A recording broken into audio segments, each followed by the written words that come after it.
Nos acompaña el ministro del Interior, Jorge Fernández Díaz. Muy buenos días, ministro. Muy buenos días. Yo no sé si usted ha hablado en las últimas horas con su homólogo francés, con Cazeneuve, o con el primer ministro francés, con Manuel Valls. Me consta que hablan ustedes muy a menudo, constantemente. ¿Le ha dicho algo más sobre si estaría el cerebro entre esos cadáveres? Pues no está confirmado esa noticia. De todas maneras, mañana nos vamos a ver, porque tenemos efectivamente en Bruselas una doble reunión. La reunión de ministros de Interior y de Justicia, con carácter extraordinario, convocada a iniciativa del ministro francés Bernard Cazeneuve, ministro de Interior, y antes lo que se llama el G10, que es un grupo específico en el seno de la Unión Europea de 10 países y que tiene como objeto monográficamente tratar del terrorismo yihadista. Y es un grupo que coordina precisamente Bélgica, pero no ahora, sino de siempre, desde que fue creado hace unos pocos años.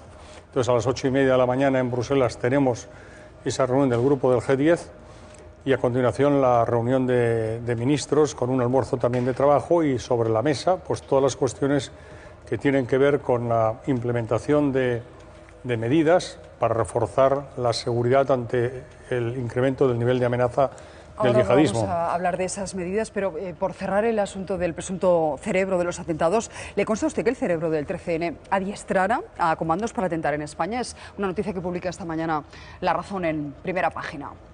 Sí, he visto la noticia. A los servicios españoles no les consta esa realidad.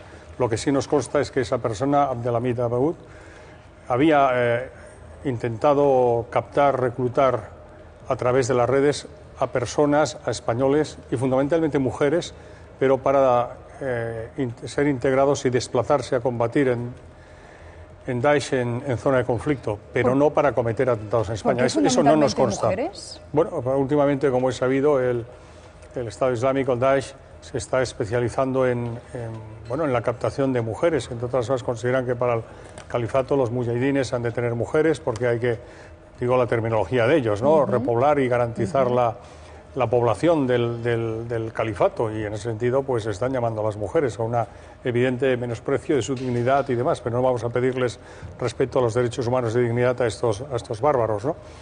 Bueno, esa es la relación que los servicios españoles tienen. O sea, ¿le consta que intentó captar en nuestro país? Pero no para atentar en España, sino para captar en nuestro país, no desde nuestro país, sino a través de las redes sociales, captar a través de las redes sociales a residentes en España, nacionales o no, para integrarse en Daesh y combatir en Siria. No para cometer atentados en España, eso no nos consta para nada, según me han afirmado los servicios españoles. Respecto a Salah Abdeslam, el octavo terrorista, el que estaría fugado, ahora incluso se habla de 9 terroristas y no de 8, serían los que habrían cometido los atentados del 13 de noviembre. Usted nos dijo el pasado lunes en este programa que no le constaba que hubiese cruzado la frontera española, que estuviese en nuestro país. ¿Sigue siendo así? Sigue siendo así. Yo ya dije y reitero que lo que ha sucedido es algo tan elemental como que en previsión de que esta persona, Salah Abdeslam, intente huir de Francia, cosa que es posible, lo lógico entonces sería que lo hiciera a través de los países fronterizos con Francia. Y a esos efectos se nos convocó a nuestros consejeros de Interior en París, por la dirección de la Policía de Fronteras de Francia, a los consejeros de Interior acreditados en París, de España, de Italia, de Holanda, de Alemania, para darnos la identidad. Es cuando se conoció la identidad de Salah Abdeslam. Se nos dio esa identidad, que después se hizo pública, a fin y efecto de que, ante la eventualidad de que intentara huir por alguno de los pasos fronterizos habilitados al efecto de los países fronterizos con Francia, se le pudiera detener, se le pudiera localizar, porque se le hubiera identificado, se le pudiera detener para ponerlo a disposición de la justicia, advirtiéndonos además que se trata de un individuo muy peligroso, para que se tuviera operativamente dispuesto lo que procediera al efecto, ¿no? Y bueno, Francia está en estado de urgencia, por tanto tiene sus fronteras, suspendido la aplicación del Tratado de Schengen, tiene especialmente reforzadas sus fronteras, y nosotros en los pasos fronterizos y en los centros de operación policial y aduanera, en Biobia, en Le Perthus, donde tenemos reforzados nuestros servicios y además plenamente coordinados con los franceses. Primero, no nos consta que haya intentado huir hacia España, digo no nos consta, mucho menos nos consta que haya entrado en España. Pero así todo se han reforzado. Es una posibilidad, los controles en pero las que no fronteras. sea, que no, lógicamente, se han reforzado, porque entre otras cosas en cualquier caso hubieran reforzado porque nosotros hemos activado el nivel 4, que es el que teníamos, reforzando las medidas de seguridad y de protección en algunos lugares, entre ellos, por razones obvias, la frontera con Francia, y al mismo tiempo Francia, por la declaración del estado de urgencia, ha suspendido el espacio Schengen y, por tanto, ha reforzado ministro, sus fronteras. Dice, estamos en el nivel 4, tengo entendido que hoy se reúne la Comisión de Evaluación de la Amenaza Terrorista. ¿Podría elevarse el nivel? No. ¿Podrían los expertos aconsejarle elevarlo a 5? No, no es previsible. A las 9, efectivamente, habrá comenzado la reunión de la Mesa de Valoración de la Amenaza, donde yo, además, llamé a los consejeros de Interior y Seguridad de la Generalitat de Cataluña y de la consejera de Seguridad del Gobierno vasco para comunicárselo, y hoy vienen pues los mandos con algún operativo más de los Mossos d'Esquadra y de la Ertzaintza a integrarse en la Mesa de Valoración de la Amenaza que en el CITCO, el Centro de Inteligencia contra el Terrorismo y el Crimen Organizado, se encarga de la evaluación de la valoración de la amenaza, ¿no? Por supuesto que no tiene ninguna limitación en cuanto a los análisis que ellos hagan. Lo que sí digo es que es un análisis técnico, no político. Exactamente, es un análisis de los profesionales. Ahí está presente el Centro Nacional de Inteligencia, está presente, como digo, el Centro de Inteligencia contra el Terrorismo y el Crimen Organizado, está presente la Guardia Civil a través de los servicios de información, está presente la Policía Nacional a través de la Comisaría General de Información, etcétera, y ahora se incorporan también, como he dicho, los Mossos d'Esquadra y la Ertzaintza, en tanto que policías autonómicas del País Vasco y Cataluña, y en unos momentos en los que, precisamente por ser también comunidades que son territorio español fronterizo con Francia, pues conviene también que estén especialmente informados y que informen de las... Pero dice usted que no es previsible que se aumente al nivel 5, es algo que ahora mismo usted no baraja. Es que es un nivel muy elevado ya, el nivel 4 es 4 de 5, por tanto... ¿Le preocupa a usted el clásico, el Madrid-Barça? Objetivamente, desde el punto de vista de la seguridad, no me preocupa, honradamente. Ayer se reunió la Comisión contra la Violencia en el Deporte en el Ministerio de Interior y presidida por los secretarios de Estado de Seguridad y el secretario de Estado de Deporte, y clasificaron ese partido como de alto riesgo, cosa que en cualquier circunstancia normalmente se hubiera producido, porque todos sabemos un Madrid-Barça siempre es de alto riesgo, ¿no?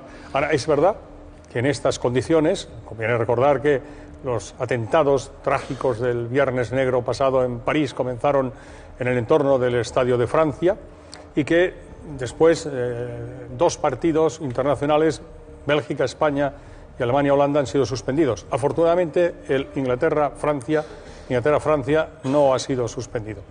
Pero eso ha hecho que, lógicamente, con las operaciones policiales que vemos que están desarrollando las fuerzas policiales francesas en Saint-Denis, etcétera, están generando una razonable y comprensible preocupación en la gente, que no se corresponde con el nivel de alerta en el que estamos instalados, porque es el mismo que teníamos desde el 26 de junio pasado, ¿no? Sí, pero nos está diciendo que el fútbol, digamos, es objetivo prioritario de los terroristas. Lo hemos comprobado en Saint-Denis. Yo en todo caso quiero... eso hace que estemos preocupados, yo en todo caso lo que quiero decir es que todas las medidas de seguridad están adoptadas. Además, unas medidas de seguridad se van a adoptar sin precedentes. Hoy en la delegación del Gobierno de Madrid va a haber otra reunión operativa, pero puedo anticipar que el número de efectivos, ya se dijo ayer, lo reitero, el número de efectivos de la Policía Nacional va a ser de 1.000 efectivos, más 1.400 vigilantes de seguridad, Policía Municipal, Protección Civil, bomberos. Es decir, el dispositivo de seguridad en un triple anillo de la misma, de la seguridad, no tiene precedentes desde el punto de vista de las medidas de seguridad implementadas ante un evento de carácter deportivo. Por tanto, objetivamente, insisto, no hay ninguna amenaza específica en relación con el partido. Otra cosa es que es comprensible que la gente tenga un cierto temor, una cierta preocupación, pero que no hay nada objetivo, repito, no tenemos, porque si la tuviéramos evidentemente actuaríamos en consecuencia. Lo que estamos es, lógicamente, intentando impedir que, pues por mor del pánico, etcétera, o que por o alguien consciente del impacto mediático que a nivel mundial tiene este partido, pues se le ocurra hacer algo, pero no hay ningún dato, insisto, para la preocupación objetiva. Y sí que digo que lo que deseamos, y estamos trabajando para lo que deseamos, es que la noticia del partido Real Madrid-Barça sea su resultado. Eso es lo que deseamos todos. Ministro, le iba a preguntar si hubiese suspendido usted el amistoso entre Bélgica y España. Bueno, hay que estar... era una falsa alarma, es verdad que todo lo pasado es muy fácil tomar el lunes, este tipo de decisiones. El lunes todo el mundo acerta la quiniela. Yo no quiero estar en la piel de quien tiene que tomar esa decisión, y he estado en la piel de quien tiene que tomar la decisión. En ningún momento se ha planteado anular, suspender el clásico, científico, ¿no? No, a priori en absoluto, porque no hay ningún dato, repito, no hay ningún dato objetivo que nos lleve a decir que tengamos que adoptar una decisión de esas características.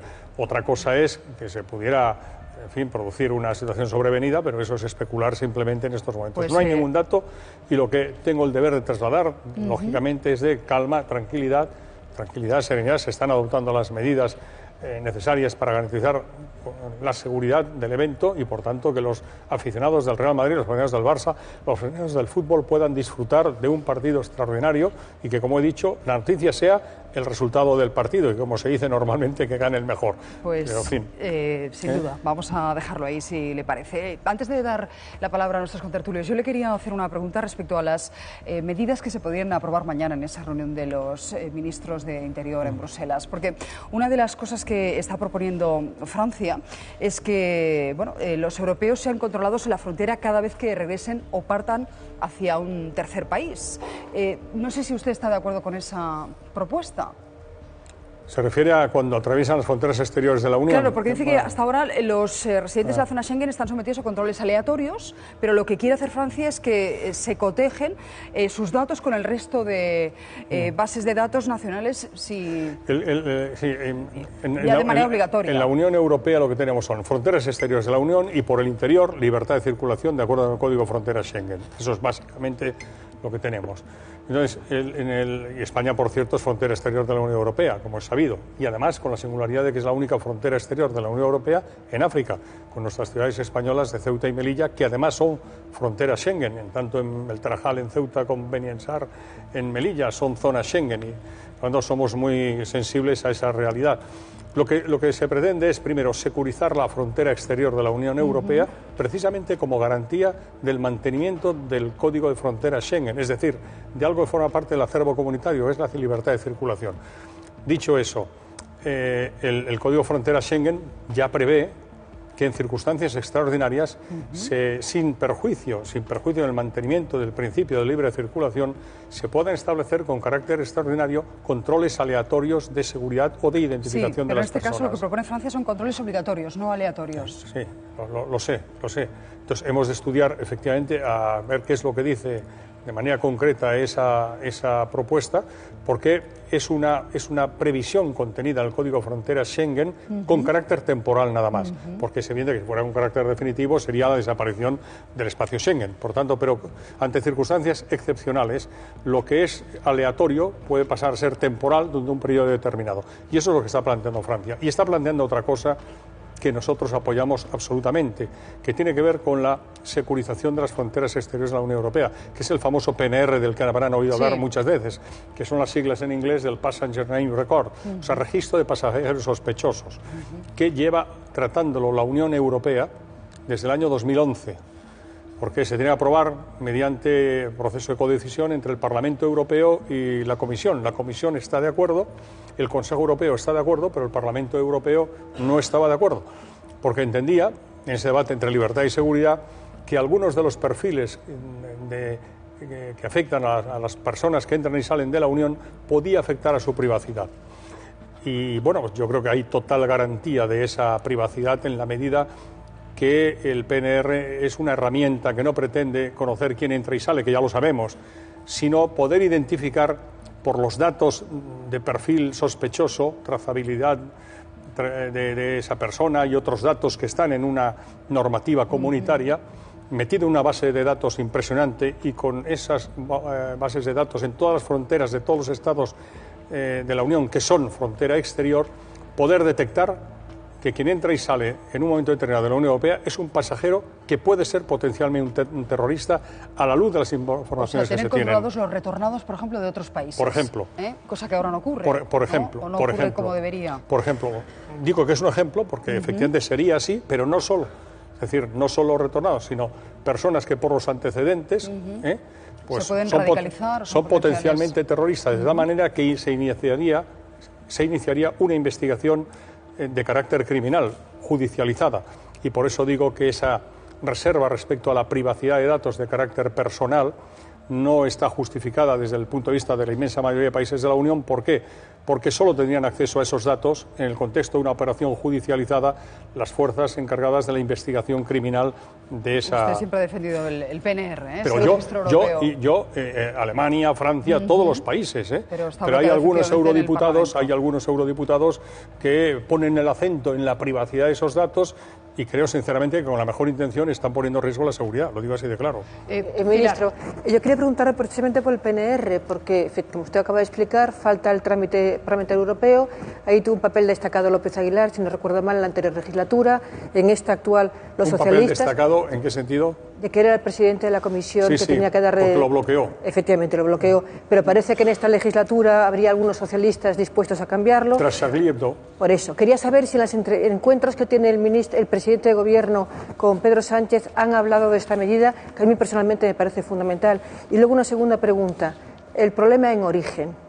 Esa reunión que tienen ustedes los del G10, desde que usted está ministro, porque procedía de antes esa formación, ¿hablan ustedes de qué se puede hacer en origen? ¿Qué se puede hacer en el territorio que antes era de Irak y de Siria y que ahora está en manos del Daesh? Sí, bueno, en primer lugar, en la primera cuestión debo decir que con ocasión de los atentados Charlie Hebdo el 7 de enero y los atentados de 8 y 9, donde tuvieron, como sabemos, también el atentado al supermercado Kosher, etcétera, la manifestación en París del 11 de enero, allí estuvimos, eso significó un punto de inflexión en cuanto a la opinión pública y publicada. El atentado contra un semanario sensibilizó enormemente a los periodistas, a los medios de comunicación, era un ataque directo a la libertad de prensa, al derecho a la información, fundamental para nuestras democracias. Y, por otro lado, pues puso en el primer plano pues la amenaza del Daesh a un país tan emblemático y en referencia del respeto de los derechos humanos como es Francia. Y ahí se produjo un cambio de inflexión. Realmente debo decir que Charlie Hebdo fue determinante para que el 2 de febrero el presidente del Gobierno pudiera firmar con el secretario general del Partido Socialista el Pacto por las Libertades y contra el terrorismo yihadista. Fue un primer fruto de la nueva conciencia en la opinión pública y política que se produjo con ocasión de esos terribles atentados. Y también en relación con el PNR. Yo recuerdo que ese día, el 11 de enero, yo estaba ahí en el Ministerio del Interior con otros ministros del Interior a los que nos convocó nuestro colega Bernard Cazeneuve y se asumió el compromiso de que antes de que acabara este año el PNR estaría implementado, estaría aprobado. Bien, ya estamos, en la recta final del mes de noviembre y sin duda mañana lo que se va a decir es que llevamos 5 años con este asunto. Sí, lo sé. Cuando yo llegué al Ministerio del Interior ya este asunto estaba sobre la mesa. Por cierto, España lo ha promovido desde el primer momento, junto con Francia, con Alemania y con otros países, Reino Unido, otros países importantes de la Unión Europea. Mañana hablaremos de eso. Y no tengo ninguna duda de que, lo vamos a conseguir desbloquear, por supuesto, con la colaboración del Partido Socialista en el Parlamento Europeo y en todas las instituciones comunitarias. Y en cuanto al otro, en origen, evidentemente esto forma parte de la coalición anti-Daesh. España está en la coalición anti-Daesh, ¿no? Y ya sabemos que Francia ha invocado el artículo 42.7 del Tratado de Lisboa, el Tratado de Funcionamiento de la Unión Europea, considerando que ha sido objeto de una agresión bélica y ha solicitado del resto de socios de la Unión pues la ayuda que prevé y la colaboración que prevé ese artículo del Tratado de Funcionamiento de la Unión Europea. Y todos los países unánimemente le han dicho que de acuerdo. Lo que ahora tiene que concretar Francia es qué tipo de apoyo, qué tipo de disponibilidades solicita a cada Estado. Porque España, por ejemplo, evidentemente que está colaborando ya. Pues, ministro, ya que ha sacado el tema usted, Francia, nos lo decía ahora el ministro, ha pedido la ayuda de toda Europa, solicita asistencia de todo tipo tras los atentados. Guillermo Pascual, esta petición ha generado respuestas muy diversas. Sí, Susana, la verdad es que después de la activación de la invocación de la cláusula de defensa colectiva por parte de Francia, de momento hemos visto alguna respuesta clara, como el Reino Unido, que ayer enviaba un destructor a la zona, que se va a sumar a ese portaaviones francés, al Charles de Gaulle, pero es verdad que muchas cancillerías europeas ven imprescindible el paraguas de Naciones Unidas para poder sumarse a esos bombardeos en Siria. Y Naciones Unidas avala los bombardeos ahora mismo en Irak, porque es el gobierno del país el que ha pedido esos bombardeos, pero no avala los bombardeos bombardeos en Siria. De hecho, los ataques de Francia no tienen una cobertura legal y por eso será mucho más difícil que gobiernos europeos se sumen a esos bombardeos en Siria. De todas maneras, la respuesta europea, el hasta dónde comprometerse en esa respuesta militar para luchar contra el Estado Islámico, está ya sobre la mesa, ese debate está sobre la mesa, pero además es un debate que está muy condicionado por el nivel de histeria que estamos viviendo en Europa, con continuas amenazas, con riesgo de atentados y además condicionado porque muchos países han subido ya su nivel de alerta terrorista, como decimos, por riesgo real de atentado. En España está ocurriendo lo mismo, el presidente Rajoy se está reuniendo ya con todas las fuerzas políticas, pero parece que de momento no se encuentra consenso en la fórmula a seguir para luchar contra el yihadismo. Necesitamos política y necesitamos políticos que estén a la altura, que entiendan que frente al terror no puede haber divisiones. Ante la barbarie no cabe el partidismo. Me ha parecido, como ya he señalado, pues más razonable que Albert Rivera a la hora de entender la complejidad y las dificultades de la situación en Siria, la necesidad de que haya un acuerdo en última instancia entre los Estados Unidos, entre Rusia y entre Francia, para coordinar estrategias que sirvan para estabilizar la región. Tengo que escoger entre no a la guerra y no al terrorismo y no a las víctimas civiles en cualquier rincón de Europa, ¿no? Y por tanto esto no va de pancartas, esto va de estrategia, ¿no? Cuanto más se quiere atacar a la democracia, más firme tiene que ser la democracia contra aquellos que quieren atacar nuestros principios y nuestros valores, nuestra libertad y nuestra seguridad. Pues sí, Antonio, querías preguntarle por esas reacciones y por la participación española. Sí, porque Francia nos pide ayuda y yo le quería preguntar hasta dónde va a llegar la ayuda española. Usted es ministro del Interior, pero puede implicarse el ministro de Defensa, puede haber una implicación española en Siria, puede haber botas españolas en terreno sirio, por un lado, y luego, si el gobierno está en condiciones, sabemos todos que estamos en pre-campaña electoral, a punto de iniciar la campaña, ¿va a haber decisiones del gobierno español, está en condiciones el gobierno español de tomar una decisión antes del 20 de diciembre?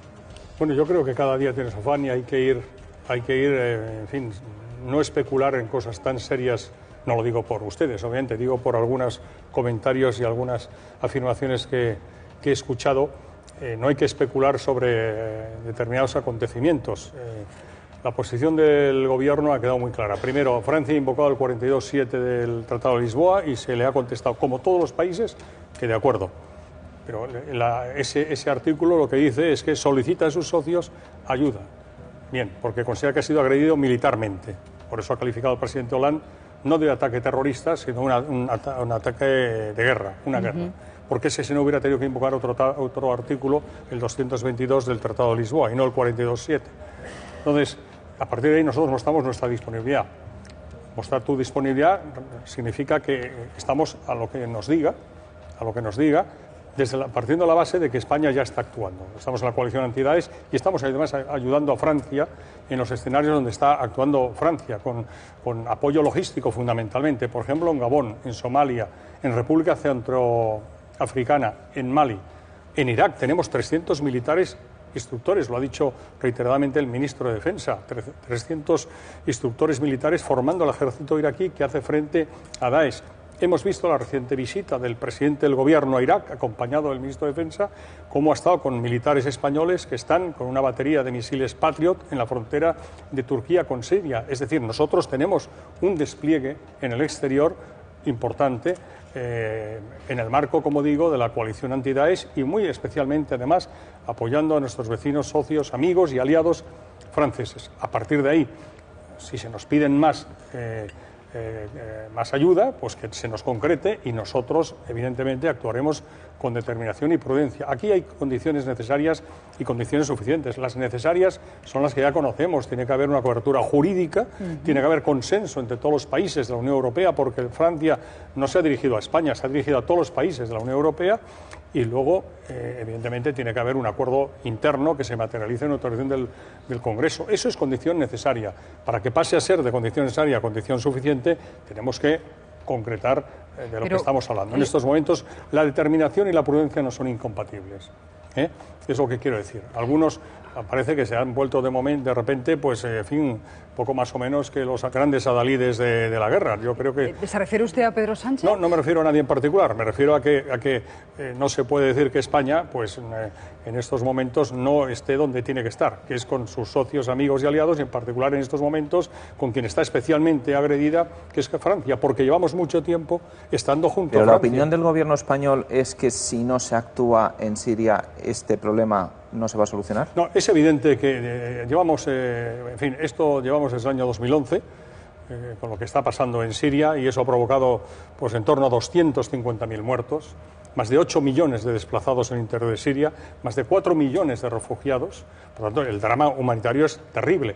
Y llevamos, repito, más de 4 años. Es evidente que hay que acabar. Todos sabemos que si no se ponen de acuerdo Estados Unidos y Rusia, sin perjuicio de otros actores en la zona, como Turquía, como Arabia Saudí, como Irán, no se resolverá. Pero fundamentalmente es básico que se pongan de acuerdo Estados Unidos y Rusia. Por lo tanto, es bueno que se pongan de acuerdo quienes son actores principales en la zona para conseguir que se pueda hablar de pacificación en la zona, cosa que es una exigencia. No podemos consentir que se prolongue indefinidamente este conflicto y, por tanto, digo que hemos de ir gradualmente viendo cómo evolucionan los acontecimientos y no precipitarnos, porque con las mejores intenciones pues podemos hacer cosas que sean inadecuadas y no convenientes a los efectos del fin que se persigue, que es acabar con esta situación que se produce en Siria, que tanto daño está haciendo allí a tantos millones de personas y que, evidentemente, está facilitando una base territorial de actuación al Daesh que se proyecta después en nuestros países. Ministro, Nacho Martín, quería preguntarle. Buenos días. Yo lo que creo que es que percibo una cierta sensación de un cierto cambio en la opinión pública internacional sobre la intervención europea u occidental en países como Siria, Irak, etc. Entonces me planteo si no hemos perdido tiempo, por ejemplo, con decisiones como la retirada de la presencia, especialmente de la estadounidense, en la zona, en Irak concretamente, si no ha habido un exceso de precipitación o un exceso de complejo, de culpa por parte de Occidente, y eso nos ha hecho perder un tiempo precioso durante estos 4 años de los que usted hablaba, porque ahora parece que Rusia, paradójicamente, sea, digamos, la que debe defender los intereses de Occidente, incluso a veces parece que por encima de los Estados Unidos, que parece que ha adoptado una posición de no intervención quizá un poco excesiva, o por lo menos a ojos de algunos un poco excesiva. No sé cómo lo ve usted, si cree que hemos perdido un poco el tiempo o hemos menospreciado incluso la amenaza del Daesh durante estos 4 años. Bueno, recuerdo que cuando en 2011 empezó la primavera árabe, pues bueno, hubo mucha euforia pensando que la democracia parlamentaria occidental liberal pues se podía trasladar a esos países, ¿no? Ya dirigentes políticos de la zona ya en su momento decían, y a mí personalmente alguno me lo comentó, ¿no?, que la primavera árabe podría acabar o acabaría en un invierno islamista, ¿no? Bueno, en todo caso, lo que es cierto es que efectivamente no ha evolucionado la primavera árabe como todos hubiéramos deseado. Yo no creo que sea ahora, por lo menos yo no deseo entrar a llorar sobre la leche derramada, lo que sí digo... pero dice que pecamos de romanticismo, tal vez, hablando de la primavera árabe, confiando en los resultados de la primavera árabe. Pero tengo que decir que, por ejemplo, bombardeos, se está hablando de bombardeos de Rusia, bombardeos de Francia, bombardeos quirúrgicos Estados Unidos lleva haciendo desde hace tiempo ya. O sea, bombardeos quirúrgicos muy selectos, muy seleccionados sobre objetivos estratégicos de Daesh, etcétera, etcétera, se llevan haciendo por parte de Estados Unidos desde hace tiempo. Ahora se ha incorporado también Rusia, Francia los está intensificando ahora, los ha hecho también el Reino Unido. Bueno, lo fundamental, insisto, es que esa situación tiene que terminar, pero para que termine, vuelvo a repetirlo, es que es básico que haya un acuerdo político, y hasta ahora quien impedía el acuerdo político fundamentalmente era el papel de el Assad en la zona, y quien consideraba que el Assad no podía formar parte de la solución, y por tanto, para que se abriera la puerta a una solución política en Siria que permitiera la pacificación del país, de una u otra manera, era preciso que el Assad desapareciera de la escena. Y había otros interlocutores que decían que si bien el Assad posiblemente no debiera formar parte del futuro de Siria, sí que era imprescindible para formar parte de la solución en un primer momento.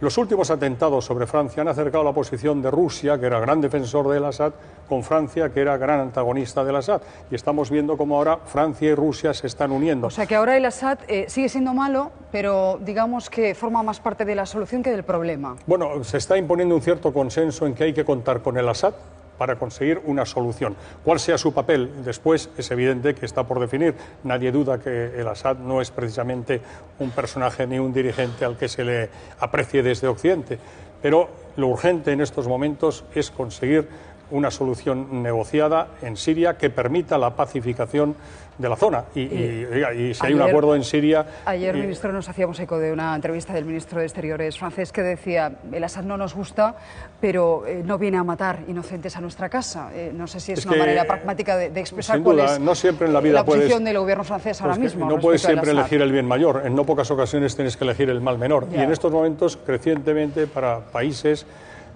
implicados en la solución de este terrible conflicto de Siria, pues empiezan a considerar que el Assad quizás es un mal menor, no un bien, un mal, pero frente a Daesh, pues un mal menor, ¿no? Déjeme que le haga una última pregunta sobre esto. Ayer tuvimos aquí un experto antiterrorista, el coronel Baños, seguro que usted le conoce, y nos decía que a corto plazo el conflicto bélico, es decir, implicarnos militarmente en Siria, va a hacer que seamos más susceptibles de atentados. Eso es evidente.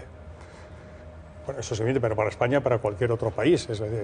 Las amenazas de Daesh van directísimamente y vinculadas con las agresiones que, en su opinión, ellos reciben por parte de los infieles, ¿no? Esa es una realidad. O sea, mayor implicación, más posibilidades de sufrir un atentado, por decirlo crudamente. La libertad tiene un precio siempre. De fútbol, ¿cómo vencemos el miedo, ministro? Bueno, esa es una buena pregunta, porque lo primero que pretenden los terroristas es cambiar nuestras vidas, cambiar la agenda social, por decirlo de alguna manera, ¿no? Que el miedo se apodere de nosotros, se apodere a nivel individual, se apodere a nivel social, porque consideran que con eso ya tienen la mitad de la victoria conseguida. Yo quiero recordar, trasladándonos a un terrorismo autóctono, el nuestro, el de ETA, ¿no? Que una de sus últimas ponencias tenía por título "Por la socialización del sufrimiento y el terror", es decir, mediante la generalización indiscriminada del sufrimiento y el terror, conseguir que la sociedad claudique ante lo que nosotros queremos y nuestro proyecto totalitario y excluyente se impongan simplemente porque la sociedad pues está aterrorizada y, lógicamente, la sociedad aterrorizada, paralizada, pues ya está derrotada. Por lo tanto, lo primero el miedo es algo muy humano y comprensible, sobre todo en determinadas circunstancias, pero por eso tenemos el deber, y yo tengo el deber desde mi actual responsabilidad también, de intentar trasladar un mensaje de calma, de serenidad a la opinión pública, desde la convicción de que, en fin, estamos en alerta 4, estamos en un mundo globalizado, estamos viendo las cosas que están pasando terribles, que están pasando en países vecinos y amigos nuestros, y concretamente lo que pasó el viernes pasado pues en París, pero debo decir que también nosotros estamos haciendo nuestro trabajo. Es decir, cuando digo nosotros me refiero a los que tenemos la responsabilidad de velar por la seguridad de la gente. Tenemos unos servicios antiterroristas extraordinarios. Y así se nos reconoce, además, a nivel internacional. Yo no me canso de repetir, porque tenemos quizás como españoles poca autoestima. No, pero me consta que es así. En España hemos padecido, como pocos países del mundo, el zarpazo del terrorismo. Y hemos aprendido. Ojalá no hubiéramos tenido que aprender. Tenemos un buen entrenamiento. Tenemos un buen entrenamiento. Oiga, ETA puede parecerla, pero ETA, se hablaba en años atrás del empate infinito. Parecía imposible derrotar a ETA. Bueno, ETA está aniquilada, operativa y policialmente. Luego tuvimos un atentado terrorista, el mayor de la historia de Europa, el 11 de marzo de 2004. Las capacidades y la experiencia para hacer frente a un terrorismo de las características de ETA se desplazaron también para hacer frente al modus operandi de un terrorismo distinto del de ETA, como es el yihadista. Bueno, hemos aprendido mucho, hemos tenido que aprender mucho, por desgracia, pero hemos aprendido. Pues con esa reflexión, y por tanto estamos en buenas manos. Nos vamos a quedar. Digo, Susana, que obviamente la seguridad absoluta no existe, el riesgo cero no existe, yo creo que eso lo entiende todo el mundo, ministro, pero estamos en buenas manos. Como me dijo, me lo dijo un fisioterapeuta estos días en París, el miedo no aleja el peligro, o sea que hay que vivir. Exactamente, que no nos cambien la agenda, sobre todo, que no nos cambien la agenda. Y quien tenía pensado ir al Madrid-Barça el sábado, pues que vaya al Madrid-Barça y que disfrute y que gane su equipo. Y como digo, que la noticia del día sea quien ha ganado. ¿Usted quién quiere que gane? Bueno, yo me callo mi opinión porque... Ministro, bueno, vamos a ver, es un asunto de Estado, no me puede decir si es del Barça. Yo soy del Español, Ah, es verdad que usted es del Español. Pues que pierdan los dos. Pero yo tengo 2 tribunas, soy abonado del Barça. Y mi hijo es un culé empedernido. Mi hijo es un culé empedernido, tiene la sangre, como le digo yo, blaugrana. No grana, sino blaugrana. Por cierto, va a ir al partido con varios amigos, viene de Barcelona para ver, viene siempre que juega al Barça, a Madrid, se viene a ver el partido, o sea que mi hijo va a ir a ver el partido, el Real Madrid-Barça, y con eso lo he dicho todo, ¿no? Entonces uno parece que le gusta que, en fin, su hijo esté contento, ¿no? Bueno, pues que disfrute del partido. Muchísimas gracias, ministro. Muchas Gracias por acompañarnos. Susana, gracias.